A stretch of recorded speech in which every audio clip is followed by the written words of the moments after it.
Okey guys, macam ni anak aku sedikit kurang selera makan. Jadi bila aku pergi farmasi minta ubat ataupun tablet ataupun kapsul atau apa saja vitamin untuk meningkatkan selera makan, farmasi suggest kami mendapatkan dan menggunakan iaitu multivitamin dari Epiton. Yang penting kena ada tulis ni, lysine. Bila aku suruh anak aku makan, dia tak apa suka sebab rasa masam. Jadi kami cari produk yang lain dan kami gantikan dengan produk yang ini. Kit multivitamin plus iron dan ada tulis lysine juga macam ni. Dan yang lebih penting, coklat flavor iaitu perasa coklat. So bila aku bagi anak aku makan ni, perasa coklat dan ada fungsi lysine untuk meningkatkan selera makan dan anak aku pun suka.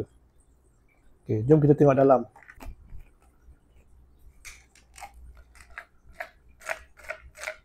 Pak, tablet dia berwarna coklat.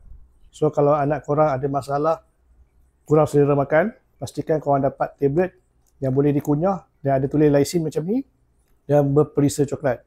So kepada korang yang berminat nak dapatkan produk ni, sila klik link yang diberikan. Okay, bye.